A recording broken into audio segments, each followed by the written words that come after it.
Hi hello. నేనైతే నిమ్మకాయ పచ్చడి పెడుతున్నాను. నిమ్మకాయ పచ్చడి అంటే ఏం లేదండి, నిమ్మకాయలన్నీ మీరు ఎన్నైతే తీసుకుంటారో అన్ని నిమ్మకాయలు చిన్న చిన్న ముక్కలుగా కట్ చేసుకొని దాంట్లో ఒక 1/2 కేజీ ఉప్పు వేసి పసుపు వేసి ఊరపెట్టడం అనమాట. ఒక 3 రోజులు 4 రోజులు 5 రోజులు అలా ఊరిన తర్వాత మనం దాంట్లో కారం కలుపుకొని తాలింపు పెట్టుకోవడమే అలా అనమాట. అందుకని ఇప్పుడు ప్రజెంట్ నేను ఊరేస్తున్నా ఉప్పు పసుపులో, ఓకేనా. తర్వాత మీరు మెల్లగా దాన్ని తాలింపు పెట్టుకొని కారం కలుపుకొని తాలింపు పెట్టుకోవచ్చు.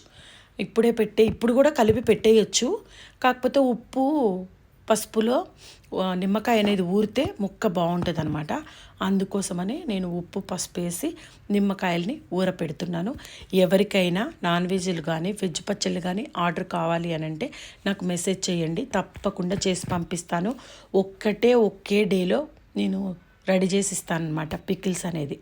మీకు నా పికిల్స్ టేస్ట్ చేసిన తర్వాతే చూడండి ఎలా ఉన్నాయో నాకు మెసేజ్ చేసి కామెంట్ చేసి చెప్పండి. Bye bye.